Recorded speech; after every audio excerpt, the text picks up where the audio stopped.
Réparer Mayotte, sur les chantiers de la reconstruction. Le 14 décembre 2024, l'ouragan Chido dévaste l'île de Mayotte, causant d'importants dégâts humains et matériels. Au lendemain de l'événement, la France est sous le choc et les images circulent sur tous les médias. Bidonvilles soufflés, toitures arrachées, familles hébergées dans des écoles, forêts entières au sol. Il faut désormais réparer l'île, corriger les problèmes structurels générés par une croissance trop rapide et par la même occasion la rendre plus résiliente. 2 mois après la catastrophe, je me rends sur place pour donner la parole à celles et ceux qui y font la ville au quotidien et tirer des enseignements des crises que connaît l'île. Au cours de cette série de podcasts, je rencontre différents acteurs mahorais ou hexagonaux pour nous aider à identifier les enjeux et leviers d'action d'une vraie reconstruction. Je suis Sylvain Grisot, urbaniste fondateur de Dixit.net. Bienvenue sur notre podcast qui donne la parole à celles et ceux qui font la ville. Abonnez-vous à notre newsletter et retrouvez toutes nos publications sur Dixit.net. Et bonne écoute. Une ville en pleine expansion. Les transitions à mener s'accumulent. L'énergie, l'agriculture, les mobilités. Monsieur l'administrateur délégué, vous êtes chargé de l'attribution et de la répartition des logements. Comment la situation se présente-t-elle? C'est une contribution au débat sur l'artificialisation des sols et les questions d'étalement urbain. On a privilégié la machine, la matière et l'énergie par rapport à l'être humain. Hein. C'est pour ça qu'on ne recycle pas bien les téléphones. And then perhaps the defining trend of the 21st century is population growth. On a une responsabilité sur l'épuisement des ressources et une responsabilité sur la perte de biodiversité. Chaque échec va permettre la prochaine fois de faire mieux et chaque échec est autant instructif qu'un succès. Des projets d'urbanisme qui sont indispensables du fait d'une circulation toujours plus intense. Ce plan est un plan que le public montait pour venir voir. Il s'agit du plan de sauvegarde dedans. Si on est une grande part du problème, on est forcément une grande part de la solution. On va peut-être couler moins de béton et miser plus sur l'intelligence et finalement changer de matière grise.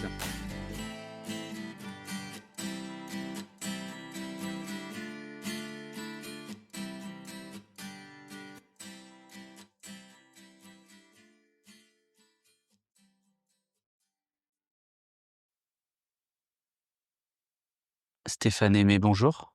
Bonjour. Donc, effectivement, Stéphane Aimé, architecte et co-gérant de l'agence Tandem Architecte, présente à Mayotte depuis 2007 et à titre personnel sur l'île depuis 24 ans maintenant. Donc, effectivement, pour revenir sur l'épisode Chido qui a marqué un peu ce territoire et qui l'a meurtri. Bon, moi, j'étais présent sur l'île. J'habite une briqueterie qui a servi à construire le village de Cavani. Donc, j'habite en plein village mahorais sur la commune de Mamoudzou, donc dans le quartier de Cavani, juste derrière le stade. J'y ai été fortement touché puisqu'en fait, ma maison a servi de refuge au voisinage proche qui a perdu rapidement ses toitures. Donc, j'avais une dizaine d'enfants et des mamans chez moi. Donc, j'ai prié fort pour que la maison tienne avec tout. Oui, au moment du cyclone, pas Au moment du pas cyclone, 24 au heures. moment du cyclone. Non, en plein moment, c'est une heure après le démarrage des vents forts qui ont touché l'île, des habitations ont déjà perdu leur toit. Donc, très, très facilement, ils sont venus à la maison puisqu'on a des relations de voisinage qui sont excellentes. La maison a bien tenu pour diverses raisons, on pourra y revenir, hein. Une maison très ancienne avec des typologies et une intelligence aussi constructive qui était présente et qui s'est peut-être un peu perdue. Et donc passé ce moment terrifiant, tout de suite dans une logique de reconstruction qui m'a surpris, hein, qui est très liée aussi à cette mentalité mahoraise de tout de suite se retrousser les manches. Donc on a fait un peu une moussada de quartier, hein, une entraide qui a permis. Une moussada, peut-être expliquer Alors pour les moussada, auditeurs. c'est une entraide, c'est quelque chose qui est inscrit dans la culture mahoraise. C'est que des familles s'entraident pour, par exemple, réaliser une maison pour un membre de la famille. Et il y a une tournante sur cette aide qui fait que chacun, à sa manière, aide l'autre pour construire et aider à construire. Cette moussada, elle est devenue un peu dans le langage courant pour s'entraider et être solidaire. Pour le coup, moi, j'avais des outils.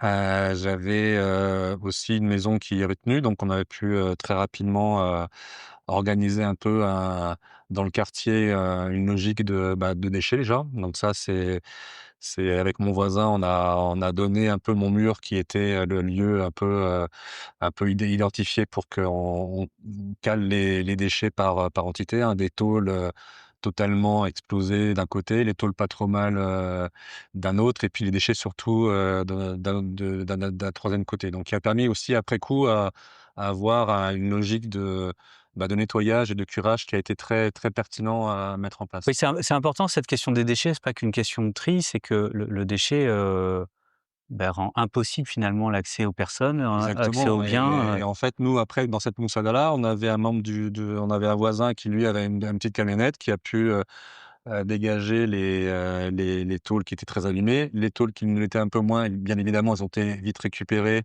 pour soit, refaire un toit quelque part, qui nous a servi aussi, hein et puis les déchets ont permis aussi à la mairie de Mamoudzou de les retirer très rapidement.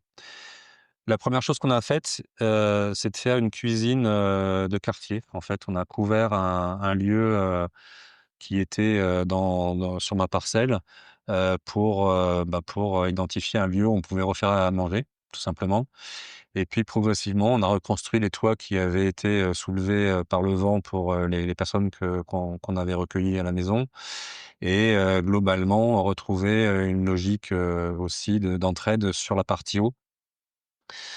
En tout simplement, siphonnant des cuves, d'une école qui était, pour l'instant, totalement libérée d'enfants et qui n'était pas identifiée comme lieu de refuge. Mais elle a quand même servi à donner à boire je dirais, une trentaine de familles. et parce que, enfin, pas l'oublier, à ce moment-là, on a, coupure alors des réseaux Ah bah, électriques, coupure d'eau, télécoms, et mais cetera, et cetera. moi j'ai une coupure d'eau de 12 jours. 12 jours complets sans élec, sans eau et cetera.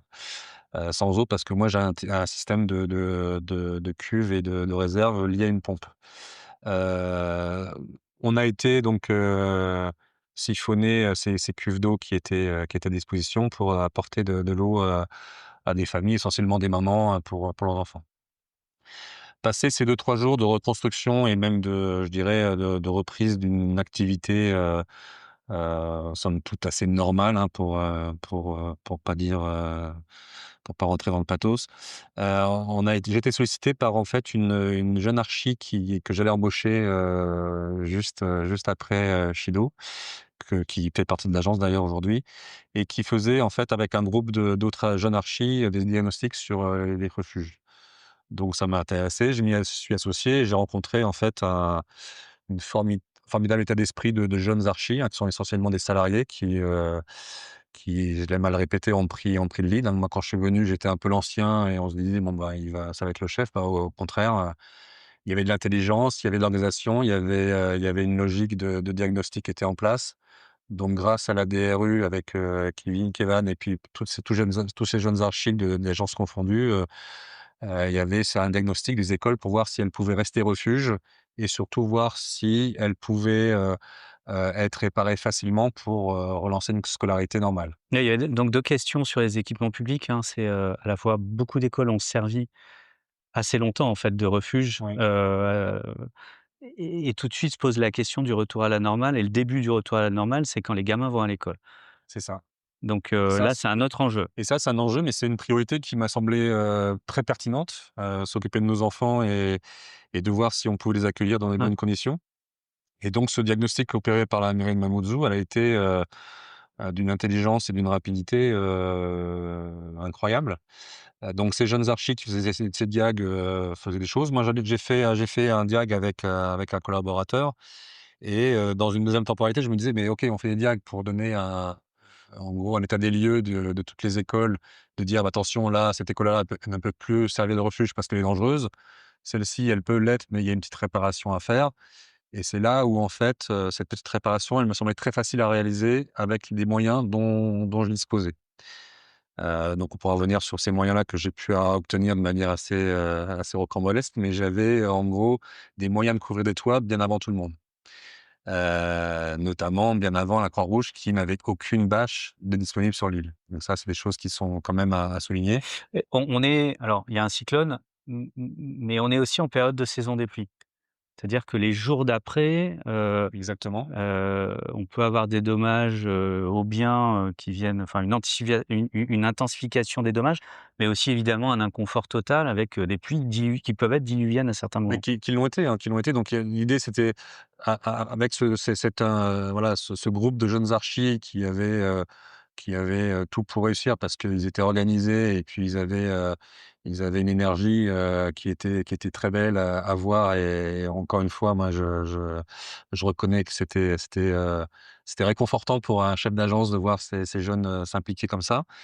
On a décidé de monter un groupe parallèle avec quelques-uns qui étaient plus dans une démarche de bricolage ou de même d'envie Je crois qu'il y a un nom rigolo, non? C'est ça? ouais, on l'a appelé Chido toi-même. Ouais. Chido toi-même et le toi, c'est pas TOI mais TOIT pour faire une petite, allusion à ce qu'on voulait faire, c'est-à-dire réparer des toits qui nous semblaient faciles à être réparés, mais qui 20 mètres carrés par-ci, 50 mètres carrés par-là, redonnaient, quasiment 9 classes à des endroits pour soit continuer à servir de refuge, soit à dire que cet élément-là allait permettre d'avoir une scolarité qui pouvait s'opérer, après coup.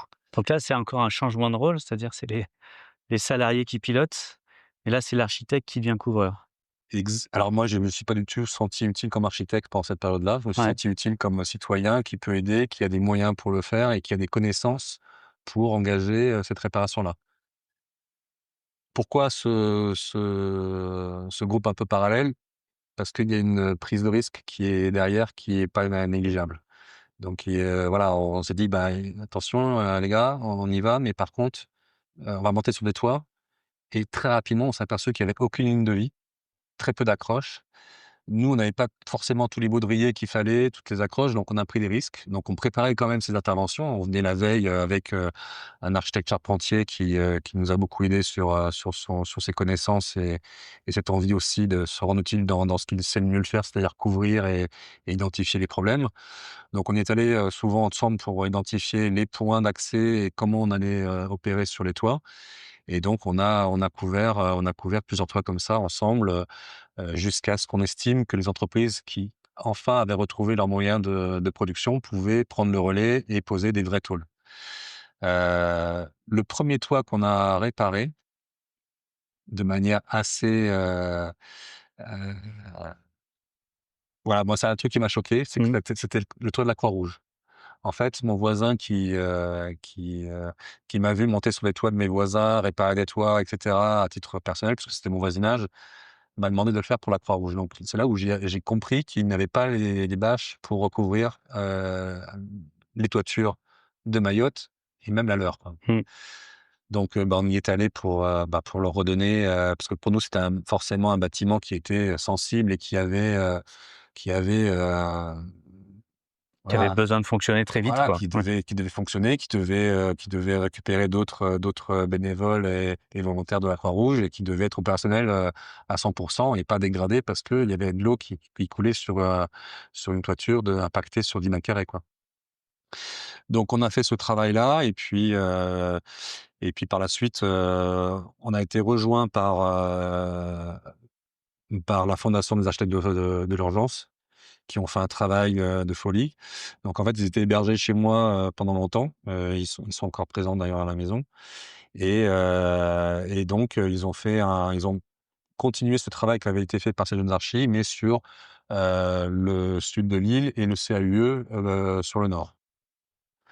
Voilà, avec la volonté, de prolonger et d'avoir une cartographie de tous les impacts et toutes les dégradations sur tous les bâtiments de l'île. Au début, c'était les écoles, après on est passé sur les collèges et lycées, après sur les bâtiments publics, hein, recevant du public et on est allé jusqu'à l'habitat mahorais avec une cartographie, avec des SIG, donc des cartographes avec des photos aériennes, des je dirais des aussi, la connaissance de comment identifier, quelques impacts, sur une maison, refaire un bilan sur site et une reconnaissance de comparaison et surtout de pouvoir les multiplier pour avoir une cartographie d'ensemble. Ce travail-là, il a été jamais été fait, comme ça, nulle part ailleurs. C'est ce que m'ont dit les archives d'urgence.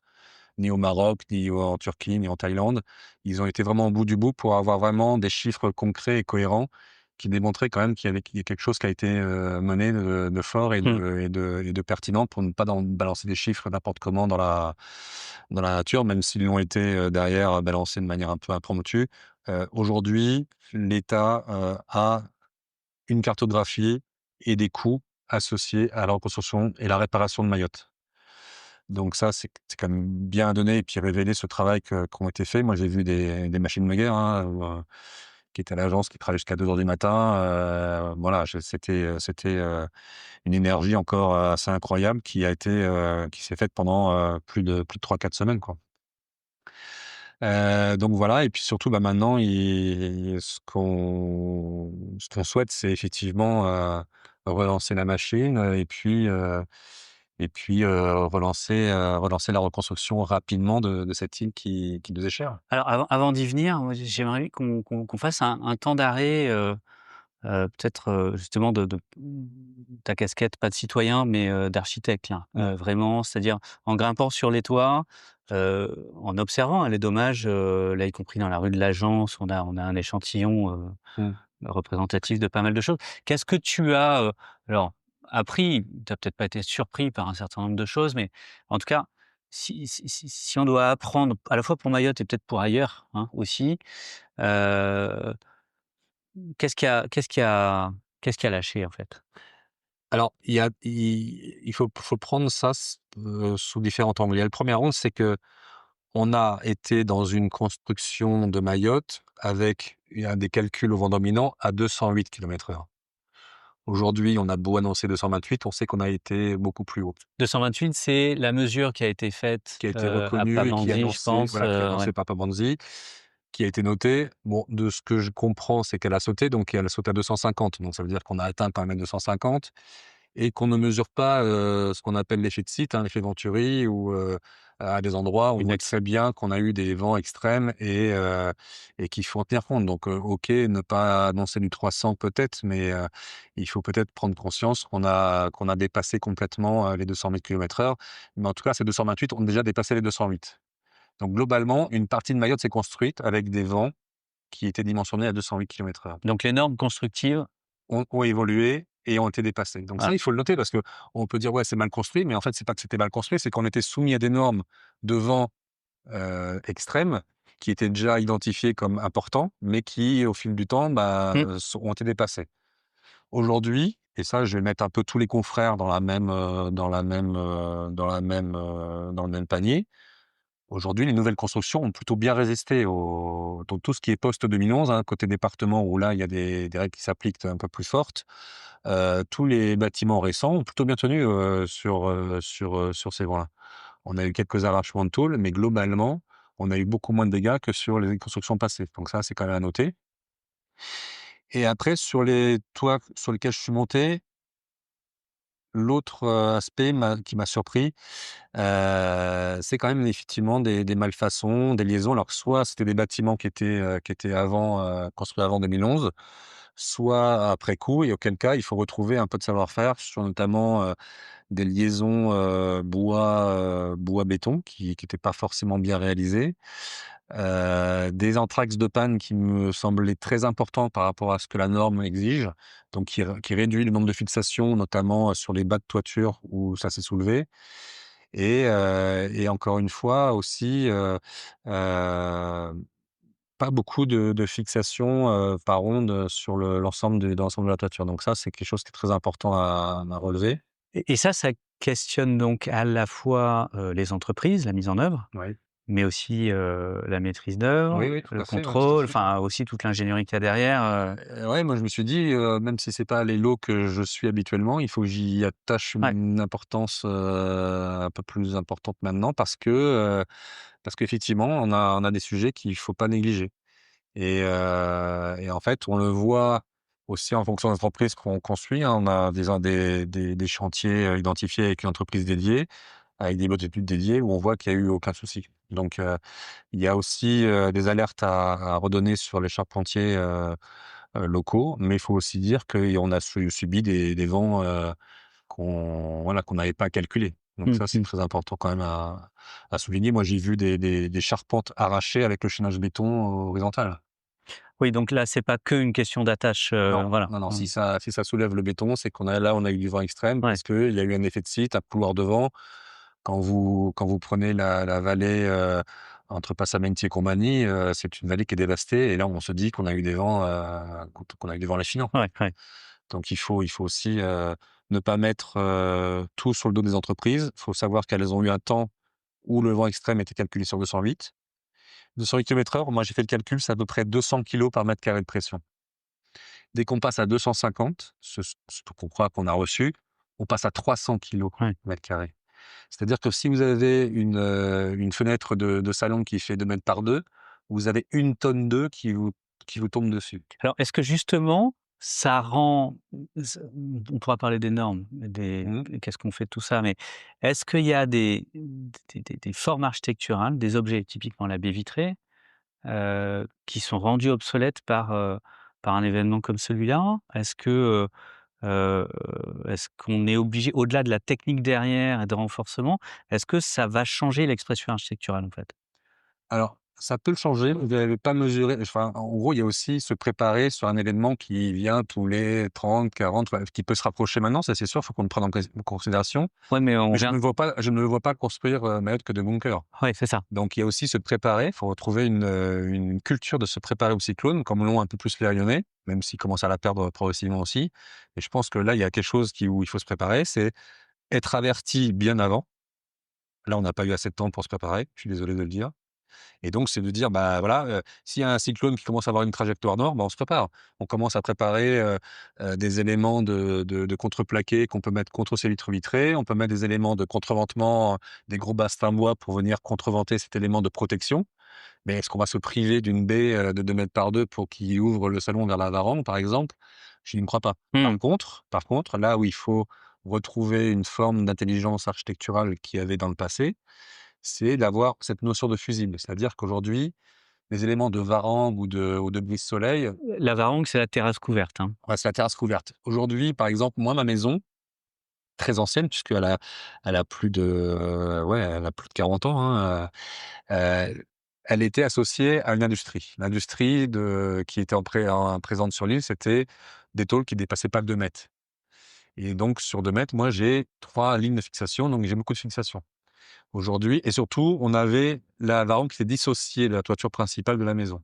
Aujourd'hui, l'industrie nous permet d'avoir des tôles qui font 7-8 mètres de long et donc on peut associer la toiture de la Varangue avec la toiture de la maison. Donc si la Varangue prend l'air et s'envole, Elle elle arrache tout, emporte elle arrache le reste. voilà. Donc aujourd'hui, avoir cette notion de dire, bah, tout ce qui est l'ordre entre guillemets «du confort», c'est-à-dire la Varangue, le brise-soleil qui va couvrir une fenêtre, bah, il peut être fusible, c'est-à-dire qu'il peut sauter s'il y a un vent, extrême, dans 30 ans ou dans 20 ans et cetera. On assume ce choix, on assume cette idée-là. Par contre, il faut le dissocier. Le rapprochement des pannes aussi en bas de tôle et en partie supérieure de la couverture, ça me semble aussi quelque chose qui est une logique post-Irma qu'il faut reprendre, une intelligence et puis après, ben, tout ce qui est clouage d'éléments bois, on l'oublie, c'est forcément boulonné, c'est forcément assemblé et la liaison charpente-maçonnerie est une logique à avoir. C'est-à-dire qu'il faut avoir aussi une connaissance de comment on s'accroche à un matériau différent d'une autre. Comment le béton prépare, l'accroche du bois et comment le bois va venir, s'accrocher au béton. Enfin, il faut retrouver, cette intelligence qu'avaient les compagnons quand ils ont construit, le Mayotte, d'hier, hein, quand ils ont, découvert, après le cyclone qui a touché en 86, Mayotte, il y a eu une intelligence de Mmh. construire avec des nouvelles formes architecturales et qui aujourd'hui, qui était culturel, identitaire, hein, puisqu'on a construit en briques et en tôle. Et donc ma maison est en briques et en tôle en plus. Donc on voit que ça a été intelligent et raisonné où en fait l'acte de construire, encore une fois, est très important à mettre ça au cœur de notre profession. Ça, c'est quelque chose qu'on essaye dans nos agences à transmettre aux jeunes archis qui l'initient parce que c'est ça qui est important, quoi. Aujourd'hui, alors on parle de reconstruction, le terme est ce qu'il est, il y a Chido, mais il y a tout ce qu'il y avait avant. Enfin, je veux dire, l'île n'était pas sans sans problème. On a entendu parler de l'eau, mais il y a, plein d'autres enjeux, heu, associés ou pas d'ailleurs à une forme d'hypercroissance et une difficulté à suivre, hein, notamment, une offre de logement qui permet de loger chacun. Il y a bel et bien une question sous-jacente, alors quelle forme ça prendra, on verra, hein, mais de dire: construire plus, on vient de parler du construire mieux, en tout cas en conscience de ça, de ce risque-là, mais aussi des autres. Heu, construire plus, aujourd'hui, c'est quoi ta vision de la chaîne de production? C'est quoi les freins?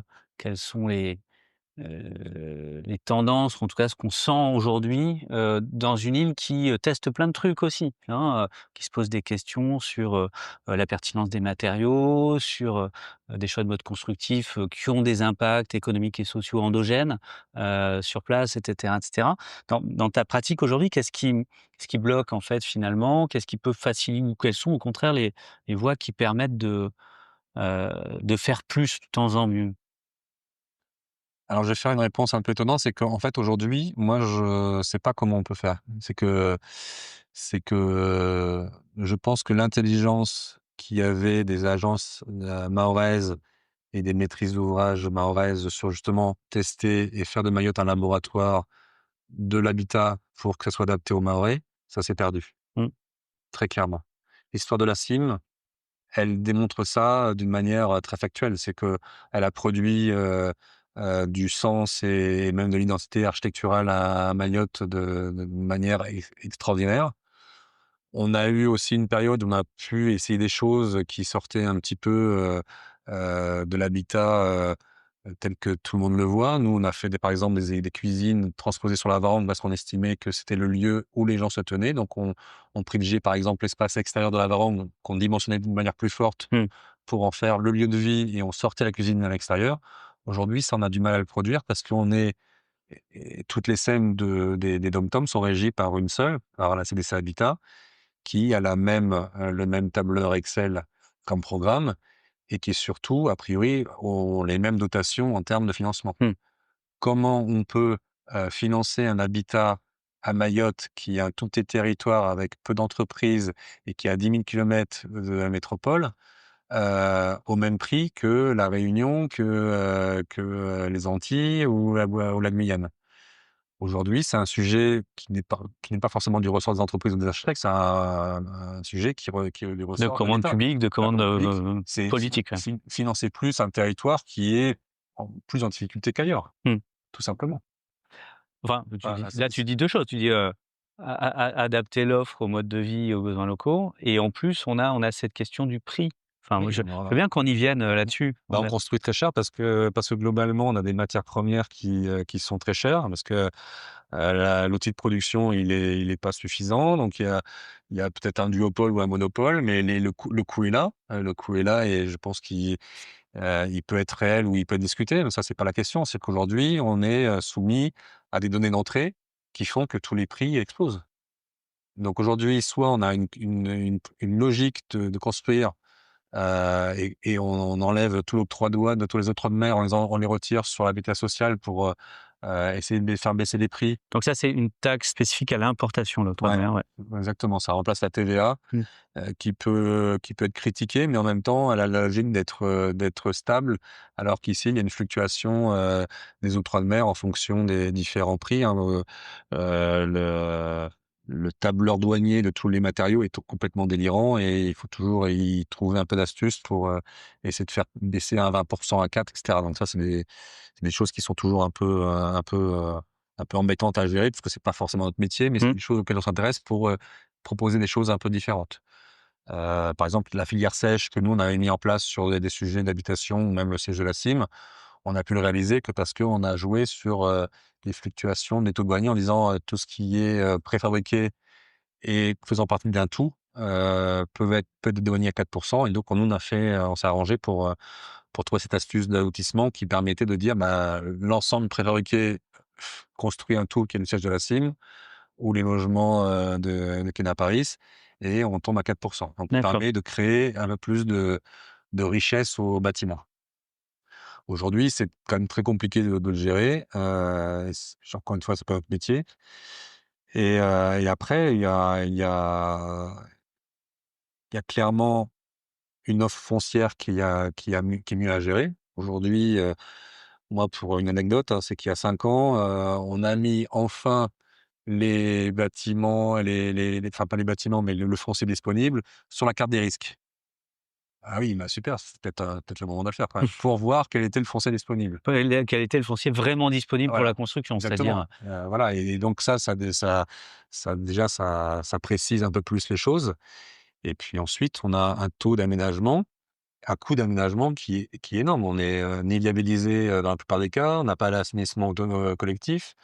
Donc encore une fois, c'est un coût que doivent supporter les SEM de Lille, hein, la CIM ou Alma, qui sont pas normalement, applicables sur d'autres, sujets ailleurs, quoi.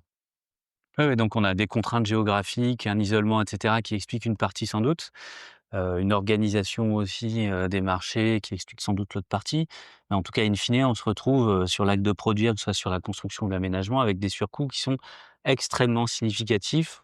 On a évoqué le prix de 40 plus cher pour, la construction bâtimentaire. Ça va être très variable par C'est rapport à la métropole, mais ça dépend des lots, mais effectivement tout ce qui est gros œuvres VRD lié au coût, des matériaux et des matières premières, ouais. sont effectivement de cet ordre-là, oui, mais par exemple l'aluminium peut être un peu moins, ça peut être, enfin en tout cas ça peut être, plutôt acceptable.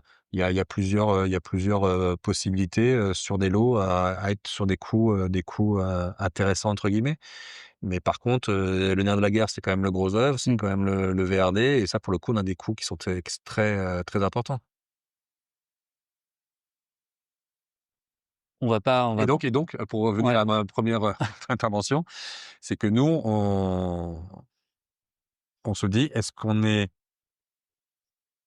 dans une démarche de faire quand même avec moins?» Et donc on sait ce qu'on va produire, c'est-à-dire, de la grosse opération tout en béton avec, très pauvre en termes de protection solaire, en termes d'astuces au niveau de l'habitat mort et cetera. Et donc nous, on répond plus trop même plus du tout à ces sujets-là, quoi. Parce que, premièrement, moi, je suis un amoureux inconditionnel de cette île et je ne me vois pas la fleurir de De grosses cube en béton, opérations de ouais, cube en ouais. béton, qui voilà, où on va retirer les bardages parce que c'est trop cher, où on va repérer les protections solaires parce que c'est trop cher. Et donc, voilà, c'est aussi, un acte, voilà, d'un professionnel qui se dit: «Ben, est-ce que je suis capable de faire ça, quoi?» Et est-ce qu'il y a des twists là, des espèces de ruptures, notamment sur les modes constructifs ou autres, qui permettraient de se dire, bah, justement, heu, On l'a on proposé. arrive à basculer, On l'a proposé, d'ailleurs, on le voit sur, l'une de nos opérations, rue du Stade et puis quai Paris, là, qui sont des bâtiments, en ossature métallique, structure métallique et ouais, remplissage en ossature sèche et briques, et qui marchent très bien, qui ont été effectivement, quai Paris, a été rendu possible parce qu'en fait, on a démontré que notre bâtiment était plus léger en ossature métallique qu'en béton et donc on a pu enlever un aléa de glissement de terrain sur le terrain. Donc on a rendu constructible par cette logique de filière sèche qui est quelque chose qui est propre à l'ADN, Tandem, hein, là, on y croit énormément. Elle est compliquée à mettre en œuvre. Pour l'instant, en étant très honnête, on n'a pas réussi à démontrer que c'était plus rapide. ouais. Voilà, donc ça, c'est quand même quelque chose Non, on qui en parle souvent dans les plaquettes, mais il y a ouais, pas grand ouais, monde qui a pour le réussi à coup, le on n'a pas réussi ce pari-là et j'aimerais bien le réussir un jour. C'est toujours lié, à des sujets qui peuvent être connexes, hein, notamment, un gros œuvre qui a du mal à faire correctement les fondations et cetera, qui vont recevoir la charpente métallique. Mais globalement, on n'y est pas arrivé encore et ça, c'est un peu un regret que j'ai et que et qui perdure. Mais globalement, je pense que ça a du sens. Ça a du sens notamment au sismique puisqu'en fait, on a été maîtrise d'œuvre sur le collège de Bouigny, qui est tout en métal avec une filière sèche et on a subi pendant 1 an les essaims de mmh, séisme pendant donc, la naissance de ce volcan et le bâtiment bougeait et voilà, ne fissure pas, donc contrairement au béton qui est un matériau dur et qui va fissurer. Le bâtiment, il a bougé, il a jamais fissuré. Donc c'est des choses qui sont vraiment intéressantes et qui même en termes de bioclimatisme permettent d'être très poreux, d'avoir une ventilation, naturelle performante et qui génèrent des matériaux qui sont assez intéressant en termes de confort thermique. Si on rentre sur l'opération là sur Cavani, on est sur une opération de densification, Oui, hein, ouais. on est sur un secteur, qui pour le coup a bénéficié de maisons un peu comme celle-ci, hein, des modes Mmh. constructifs des années sans doute 80 ou peut-être début 90 de la Cine. Mmh. Là, on est sur des opérations qui sont quoi? En R+4, R+5, Là, on est sur du R+4 R+4. effectivement sur Carrefour et Vili. Et là, on a des densités qui sont significatives. Les modes constructifs donc structure acier, Ouais. hein, Mmh. on va importer mais peu finalement, pour la structure, montage. Après si on découle un peu sur les matériaux mobilisés ou autres, qu'est-ce qu'il y a derrière?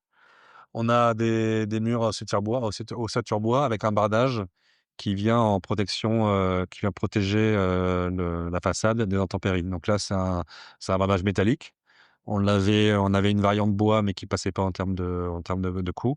Mais en fait, c'est un mur ossature bois qui est assez léger et qui permet une rapidité d'exécution. Pour le coup, là, ça a été plutôt probant et un habillage, métal pour la façade et l'enveloppe, du bâtiment. D'accord, donc filière sèche, mais aussi, enfin vraiment un choix de légèreté, quoi. Oui, oui, bah, déjà, ça nous a permis d'économiser 50 de béton dans les fondations. Ouais. Voilà, Et des centres de charge, bah, on est 50 moins important et là, qu'un bâtiment béton. contrairement à l'Hexagone, enfin le mètre cube de béton est très significatif sur le prix de sortie. Et donc, déjà, les architectes n'aiment pas mettre beaucoup d'argent dans les choses qui ne se voient pas, Ouais. hein, donc des fondations, c'est pas forcément, ce qu'on aime le plus et surtout quand elles coûtent cher, voilà, il faut aussi, réfléchir à ça, donc c'est important, ouais. Est-ce que c'est pas justement, enfin une des pistes, construire léger? Alors ce qui est un peu contradictoire avec la brique, Ouais, non, mais mais la la voilà. brique la brique en fait partie parce que elle m'a servi de remplissage, c'était des données qu'on si la brique retrouve un peu ses lettres de noblesse et surtout une acceptation par tous, je pense que ça peut devenir un matériau moteur pour cette architecture identitaire, bioclimatique dont on parle, très clairement. On va construire déjà avec les Mahorais, moi c'est quelque chose qui m'importe. Construire avec les Mahorais qui ont son savoir-faire, donc ils l'ont peut-être un peu oublié, mais ça renaît, hein. Il y a des entreprises qui sont en train de réaliser, notamment le lycée des métiers, tout en briques. On voit que c'est très bien réalisé, que ça a tenu déjà. C'était aussi dans le nord, donc Mmh mh. des vents dominants.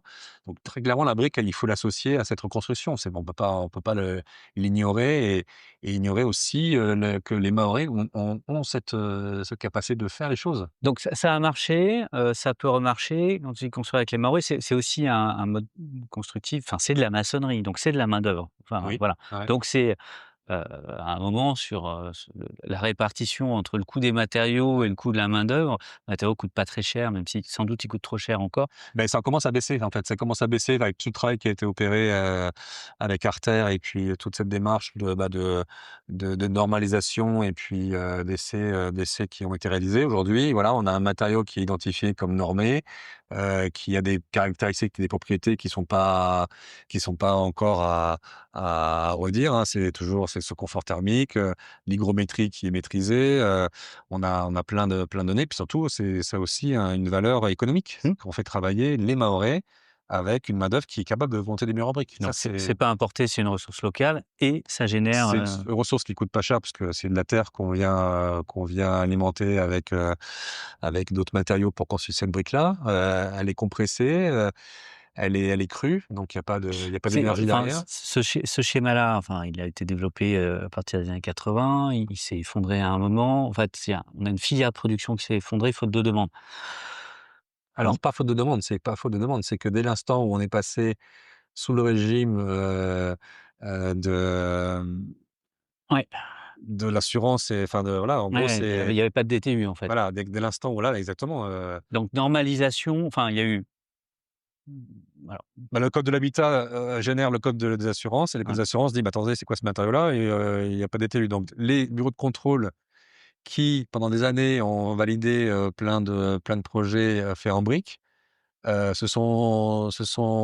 ils ont été confrontés à ce sujet-là et ils nous ont balancé des phrases, «À notre connaissance, ce matériau-là n'est pas normé» et cetera. ouais. Donc et la pirouette qui a fait que la brique s'est effondrée parce que, on ne pouvait plus la mettre, sinon les maîtres d'ouvrage payaient plus d'assurance.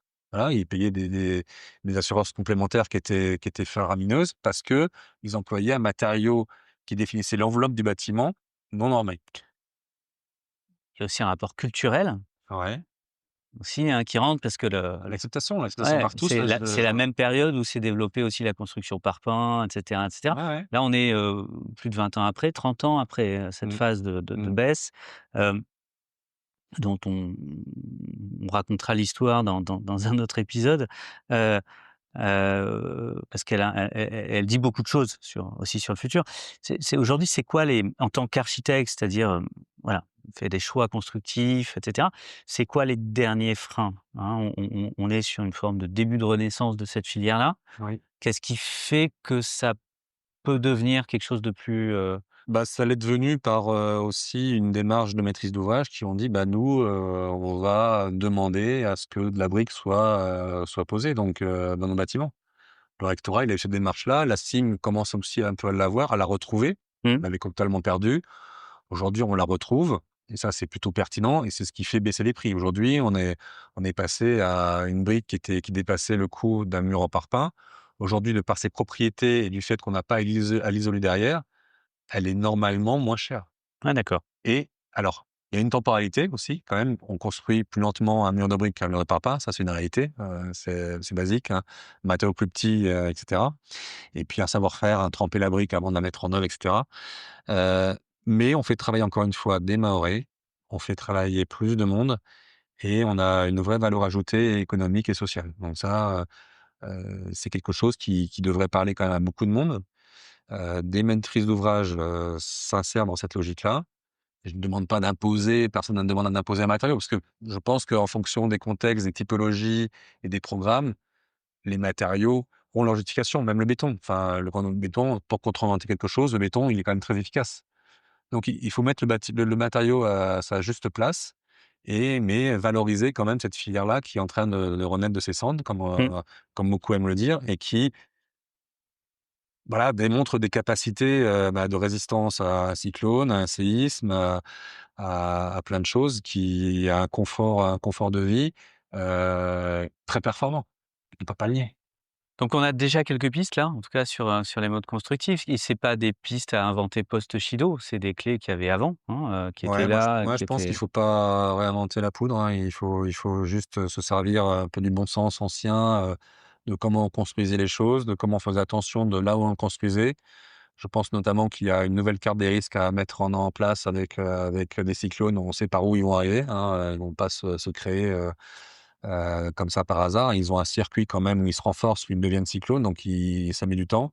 Ils passeront toujours par le nord, ils arriveront toujours sur la façade, est de Mayotte et donc il faut faire attention à ça. Il faut faire attention aussi aux couloirs de vent qui sont générés par la géographie et donc ça, c'est quelque chose qu'il faut prendre en compte. Aussi comment, aujourd'hui, moi, j'ai une très vieille carte des vents de Mayotte où on a 4 vents en fait. mmh. On n'en a pas que 2, on a 4 vents qui sont différents en fonction des mois, soit du Kashkazi ou des alizés. Aujourd'hui, cette garde des vents, elle nous sert à orienter nos bâtiments pour qu'ils soient pertinents en termes de ventilation et en termes de créer un champ dépressionnaire qui va amener du vent et qui va en créer. Il faut aussi qu'on tienne compte aussi de ces vents extrêmes qui vont pouvoir toucher nos bâtiments et de comment s'en protéger. Donc on fait évoluer encore l'acte de construire et on apprend de ce choc. Alors, pour le coup, c'est ce qui rend Mayotte extraordinaire. C'est que c'est toujours voilà, quelque chose où on apprend, c'est quelque chose où on peut, créer des choses, c'est un laboratoire pour moi, enfin, c'est une réalité, extrême. C'est qu'on peut faire de ce territoire un vrai laboratoire sur plein de sujets, mais il faudrait lui donner plus de souplesse. Mais par contre, je vois pas en quoi le risque est important pour l'État. C'est-à-dire qu'on a un petit confetti qui est pas très grand. Par contre, on a tous les sujets du monde qui nous touchent, du cyclone, du séisme, une production rapide à mettre en place, une intelligence à créer de l'emploi je crois que c'est 37 de la population qui est au chômage. Donc aujourd'hui, qu'est-ce qui coûte à l'État d'essayer des choses un peu différentes de ce qui se passe ailleurs pour créer du bon sens et de l'intelligence? Alors c'est Heu, peut-être un peu dur de dire intelligence à la fin, mais je te le dis quand même, non, c'est mais qu'aujourd'hui je on pense que ça va être aussi essentiel, enfin une capacité à faire, voilà, déjà on doit être forcément région, ultrapériphérique, on doit passer en RUP, on ne doit pas forcément être toujours normé Europe et France. On a des territoires qui sont à côté de chez nous, qui sont pertinents à solliciter en termes de matériaux, notamment l'Afrique de l'Est, l'Afrique du Sud, Madagascar avec une attention particulière, parce qu'il faut toujours faire attention à ce qui arrive de Madagascar. Mais globalement, je ne vois pas de frein à ce qu'on soit plus souple et encore une fois, qu'on tienne compte du territoire mahorais. Nous, aujourd'hui, on se bat pour dire: «Non, on ne veut pas que la RTA-DOM de La Réunion s'applique à Mayotte. Non, on ne veut pas que celle de Guyane s'applique à Mayotte». On est un territoire à part, avec des spécificités climatiques à part. Il faut en prendre compte. Laissez-nous aussi, retrouver, voilà, un habitat qui est propre à l'habitat mahorais, hein. Il y a eu des études sociologiques qui ont été formidables. On les a complètement mises de côté, alors qu'en fait, se soucier de ça, de comment vivent les Mahorais dans leur habitat, c'est de se soucier de la pérennité et de la maintenance de nos bâtiments. Aujourd'hui, il faudrait quasiment faire, une visite à chaque famille et leur expliquer comment fonctionne le bâtiment dans lequel on est né. Attention, la salle de bain, c'est pas l'endroit où vous allez faire votre lessive. Attention, ne jetez pas, les eaux, dans le siphon de la coursive parce que ça va les boucher avec, voilà. Nous, on a fait des bâtiments où on avait des protections solaires, des volets qui se soulevaient à l'italienne, donc à l'horizontale et cetera, en projeté. En fait, la première semaine, ils ont tous été cassés parce que les gens pensaient que ça s'ouvrait comme un volet normal. Donc il y a un apprentissage de l'habitat qui est important à mener et encore une fois, se soucier de cette logique de dire, prenons en considération comment vivent les Mahorais pour qu'ils se sentent bien dans leur appartement, dans leur logement et qu'ils soient respectueux de l'endroit où ils vivent, quoi. Et donc pas des solutions standards, ou en tout cas des standards inventaires? Non, non, surtout pas, surtout pas. Et pas Stéphane, oui, merci. bah, de rien. Merci, merci à toi. Merci pour, voilà, pour ces pistes déjà, puis le témoignage, en amont, puis pour l'engagement et le boulot, au moment où il fallait. Merci beaucoup Merci, et à bientôt. à bientôt.